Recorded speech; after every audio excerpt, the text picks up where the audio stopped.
Owelle FM 99.5 maka nkwalite omenala Igbo.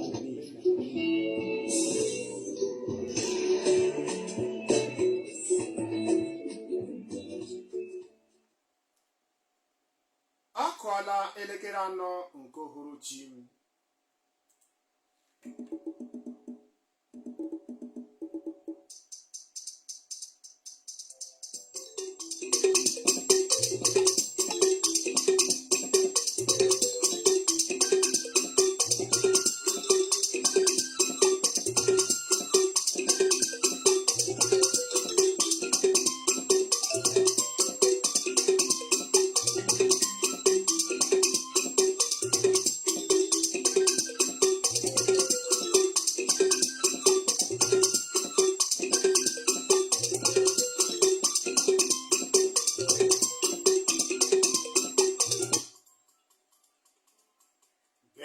Akụkọ ụwa nke uhuruchi taa na-abịara gị site n'ụlọ mgbasa ozi Owelle 99.5 FM Enugu. Tata bụ ụbọchị Fraịde, ahịa Eke, mkpụrụ abalị 14 nke ọnwa 3 n'afọ 2025. Na mbụ, gere ọkpụrụkpụ isiokwu ndị ahụ ghọrọ anyị isi akụkọ. Ọrịa arụbara nwa bekee kpọrọ measles atasuola na Bauchi steeti. Ụlọikpe Magistrate Court dị na Jos atụọla otu nwoke na-azụ ahịa mkpọrọ 1 afọ maka igwu onye ahịa ya ojoro. N'akụkọ obi aṅụrị ka anyị ga-eme ka ịmata na Very Dark Man azaghachila akwụkwọ ikikere akpọrọ bench warrant nke ụlọikpe nyere si nwụchie ya n'ebe ọbụla a hụrụ ya anya maka esemokwu dị n'etiti ya na Mercy Chinwo nke na-akụ egwu. Akụkọ ndị a na ndị ọzọ ghere otu ka anyị ji bịa na nke uhuruchi taa, ma chetakwa n'akụkọ ụwa anyị na-agakwa n'iru na ọnyanwụ ududo anyị bụ www.owellefm.org. Uhuruchi ọma, Igbo mụrụ nze mụọ ọzọ, onye ji akụkọ ụwa nke uhuruchi taa anyị ga-anọ bụ m Chika Nwazọ. Ngwa tozie ntị n'ala ka anyị butuoro gị akụkọ ndị a n'otu n'otu.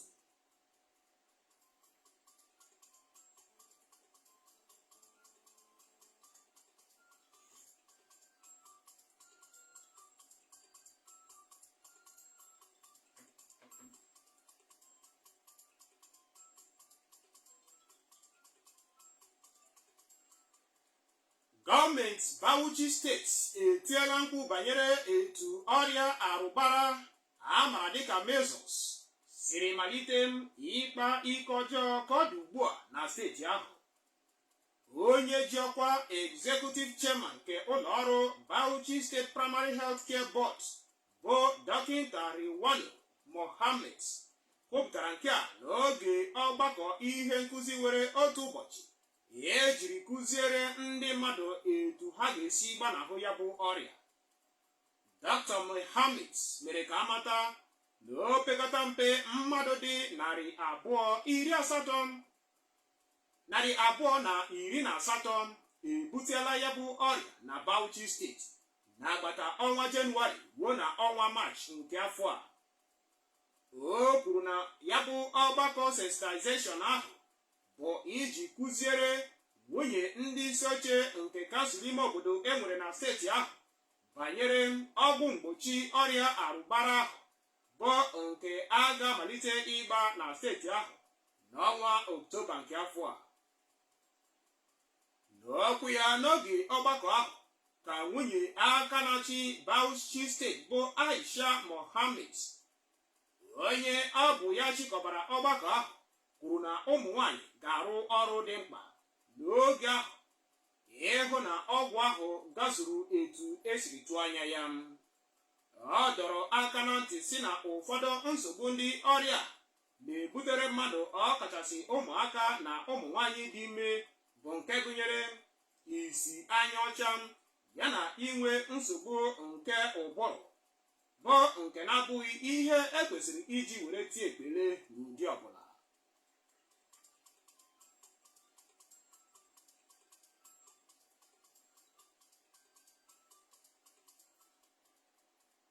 aka chịbụrụ ala anyị bụ Naịjirịa n'oge gara aga bụ Muhammadu Buhari emepeela ọnụ were kwuo okwu nyere ebubo a na-ebo si na nwa amadi ahụ na-akpa ụgbụgbọ ịpụ na otu ndọrọndọrọ ọchịchị All Progressive Congress APC.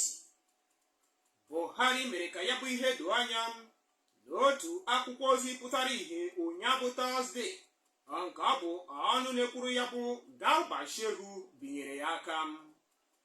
Ọ kọwara na ya kwụchi n'azụ otu ndọrọndọrọ ahụ ma bụrụkwa onye kwesịrị ntụkwasị obi nyere otu APC. O kwuru na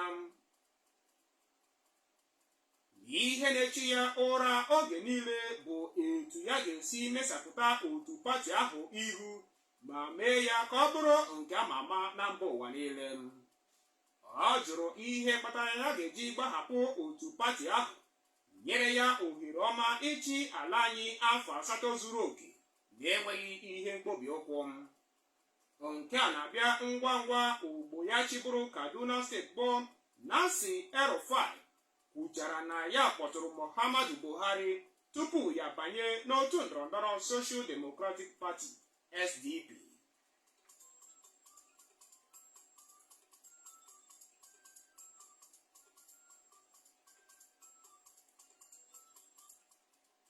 Otu nwa amadi e nyere aha ya dịka Bashi El-Rufai bụ nwa nwoke nke aka chịbụrụ Kaduna steeti akpọkuola ụmụafọ ala anyị n'izugbe ya ka ha malite ugbu a banyewa n'otu ndọrọndọrọ ọchịchị Social Democratic Party SDP iji zọpụta ala anyị bụ Naịjirịa n'aka ndị agboro ndọrọndọrọ ọchịchị nke ọ kpọrọ Area Boys.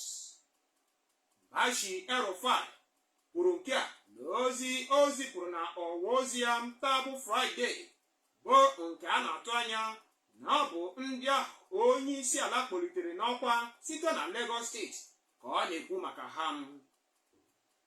Ndị nta akụkọ nwetara ozi na nna nke nwa amadi ahụ bụ Nasir El-Rufai nọrọ n'ọdị nso a si na otu ndọrọndọrọ All Progressive Congress APC pụọ ma banye n'otu SDP Social Democratic Party. Nasir El-Rufai anọrọla ọtụtụ oge tupu ọ banye n'otu SDP were katọọ ọchịchị nke otu pati APC nọ n'isi ya n'ụzọ dị iche iche. O kwuru na ọtụtụ n'ime ndị ahụ President Bola Ahmed Tinubu kpọlitere n'ọkwa abụghị naanị na ha bụ ụmụafọ Yoruba, kama na ha bụ ndị na-agara ya ozi ma na-asọpụrụ ya dịka onye nwe ha.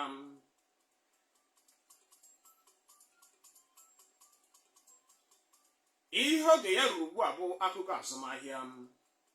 Ụlọikpe Magistrate Court dị na Jos bụ isi obodo Plateau steeti atụọla otu nwoke na-azụ ahịa gbara afọ 32 bụ onye nyere aha ya dịka Chijioke Chinedu mkpọrọ 1 afọ maka iri ego e nyere ya ka o jiri zụta ụkwụ ụgbọala 4. Ya bụ ụlọikpe nke onye nọ n'isi ya bụ Magistrate Shawomi Bokos kabiri ikpe ya ozugbo nwoke ahụ kwetachara na ikpe mara ya. Na nkabi ikpe ya ka Bokos nyere Chinedu ohere ịkwụ nri ego dị Naira 20,000 20,000 naira iji wedata ụbọchị ọ ga-anọ n'ụlọ mkpọrọ ka ọ bụrụ naanị ọnwa 6.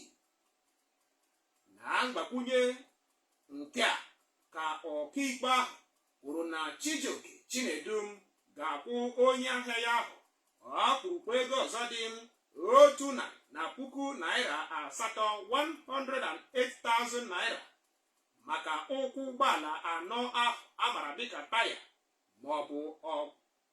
maọbụ agbakwunyere ya ọnwa 6 ọzọ ọ ga-anọ n'ụlọ mkpọrọ. Ya bụ mkpesa ka e mere n'ogige ndị uwe ojii nke A Police Division site na aka Oladimeji Kashi n'abalị 20 nke ọnwa Febụwarị gara aga. Chinedu ka ekwu na enyere ya ego dị 1,900,000 naira ka o jiri go ụgwọ ụkwụ ụgbọala 4, mana o mechara tinye ya bụ ego niile ahụ n'akpa ya ma wara ọsọ. Agwa ahụ ka ekwu na o megidere iwu Penal Code Law nke Plateau steeti, ebe ntaramahụhụ ahụ enyere ya ka ekwu na ọ ga-abụ ihe ịdọ aka na ntị nyere ndị ọzọ na-akpọ ụbụbọ ịkpa ụdịrị agwa ahụ nyere ndị ahịa ha. N'Owelle 99.5 FM Enugu ka akụkọ ụwa ndị anyị na-anọ si were na-abịara gị. Anyị ga-aga n'iru ma anyị gacha obere ezumike.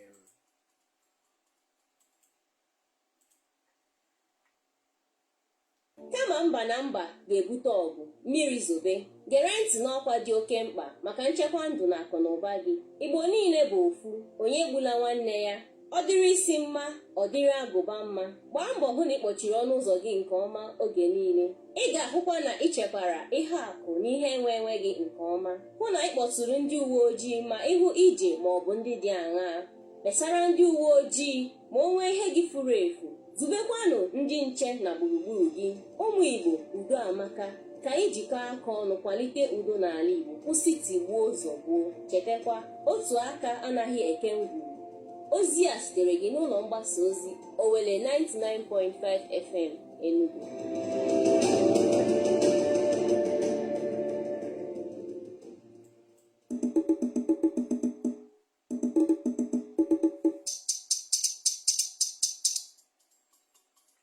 Ndewo Igbo ndị ọma, dịka ị ka na-aga n'iru na-esonyere anyị, ọ ka bụ n'oge akụkọ ụwa na-abịara gị n'Owelle 99.5 FM Enugu ka anyị nọ na ya. Ihe oge ya ruru ugbu a bụ akụkọ egwuregwu. Otu egwuregwu Plateau United ebugola ego ole ndị mmadụ ga-akwụ n'ọnụ mbata ama egwuregwu ha nke akpọrọ gate fee maka asọmpi Nigeria Premier Football League nke ga-adị n'etiti ha na otu Kano Pillars. Ndị nwere mmasị iso kirie asọmpi ahụ ka e kwuru na ha ga-akwụ ọnụego dị #500 naira tupu ekwe ka ha bata n'ama egwuregwu New Jos Stadium nke dị na Jos bụ isi obodo Plateau steeti, bụ ebe asọmpi ahụ ga-ewere ọnọdụ. Ego ahụ ka e kwuru na ha nọrọ na mbụ kwuo na ọ ga-abụ #200 naira, mana ugbu a ha ebugola ya ka ọ bụrụ 500 naira kwa isi otu onye.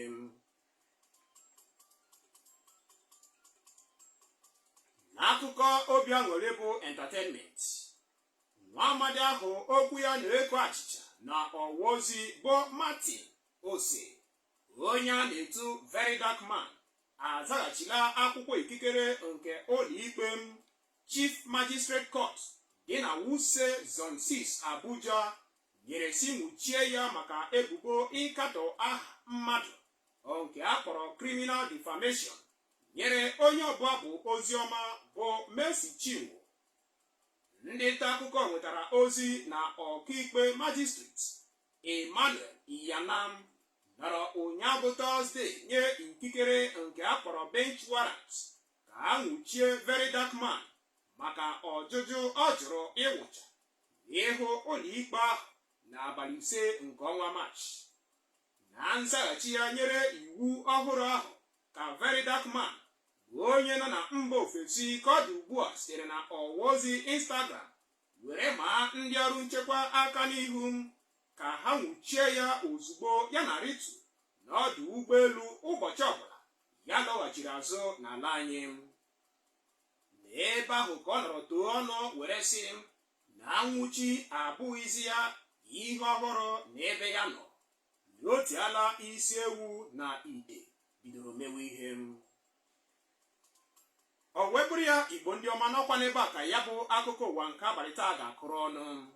Mana tupu anyị eweta anyị isi njedebe, tọkene ntị n'ala ọzọ na isiokwu ndị ahụ anyị jiri bịa na mbụ. Ọrịa arụbara nwa bekee kpọrọ measles atasuola ọzọ ma malite na-akpa ike ọjọọ n'agbata ọnwa Jenụwarị ruo ugbu a na Bauchi steeti. ụlọikpe Magistrate Court dị na Jos bụ isi obodo Plateau steeti atụọla otu nwoke na-azụ ahịa mkpọrọ 1 afọ maka igwu onye ahịa ya ojoro. Anyị kọkwara gị na Very Dark Man azaghachila akwụkwọ ikikere akpọrọ bench warrant nke ụlọikpe nyere si wuchie ya n'ebe ọbụla a hụrụ ya anya maka esemokwu ịkatọ aha mmadụ nke akpọrọ criminal defamation dị n'etiti ya na onye ọbụ abụ Oziọma bụ Mercy Chinwo. N'aha ndị niile dekọrọ ma hazie akụkọ ụwa nke uhuruchi taa ị nụrụ, nke Nnabuife Nwekwu nọ n'isi ya, ka m Chika Nwazụ onye tụgharịrị ma gụọrọ gị ya n'asụsụ Igbo jee kenesi gị ike maka ezi ige ntị gị, na-asị gị deme deme ya gazikwara gị.